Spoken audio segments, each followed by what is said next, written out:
So Bill O'Reilly did a couple interviews about his book, Killing Jesus, and he's been saying some really questionable things.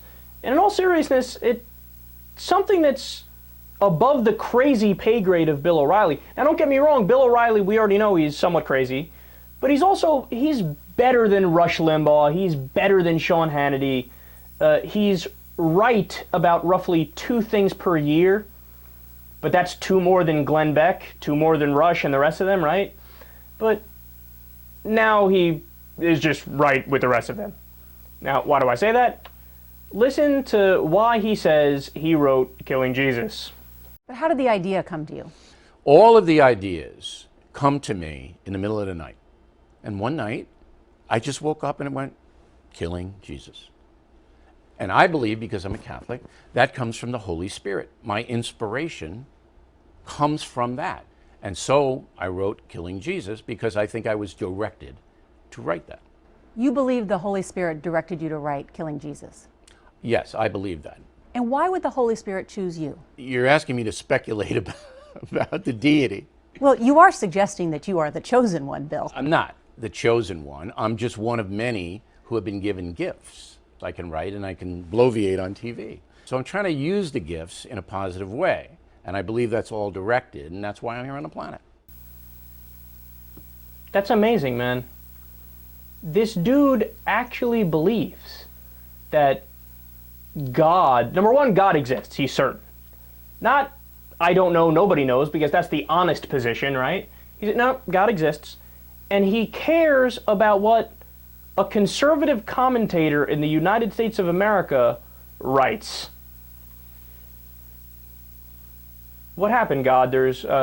We ran out of kids with leukemia. They don't take precedent over what Bill O'Reilly writes. We ran out of natural disasters, hurricanes, earthquakes, things of that nature. The civil war in Syria didn't pop into your mind to take care of before you are concerned with a Fox News host. No, it's so absurd. But it's amazing that Bill O'Reilly is a guy where he likes to think he's this straight shooter and he's this empiricist who only cares about the facts and looking out for the American worker, right? Now, I want you to do this little thought experiment. Imagine that a Democratic guest on Bill O'Reilly's show made the same claim O'Reilly just made, but to O'Reilly's face. Imagine Jon Stewart. Imagine Al Franken, who O'Reilly hates. Imagine Harry Reid, who was on Bill O'Reilly's show.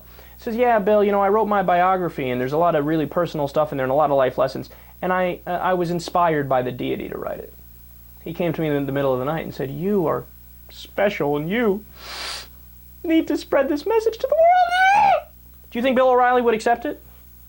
Well, it is what it is. Harry Reid says he was inspired by God, and he's doing Jesus' work, so he's doing Jesus' work.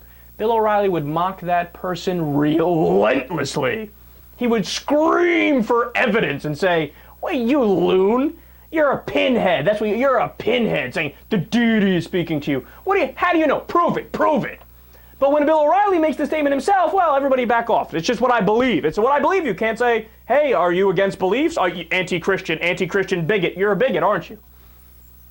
The double standard is tremendous, and my favorite part of that, when he mentions he laughs when she pushes him on it, right? He goes, you're asking me to speculate about the deity? Silly little woman. Bill, you just did speculate on the deity. You just said that they came to you and told you to write the book. And now you're laughing at the idea that you can speculate about the deity. You just speculated about the deity.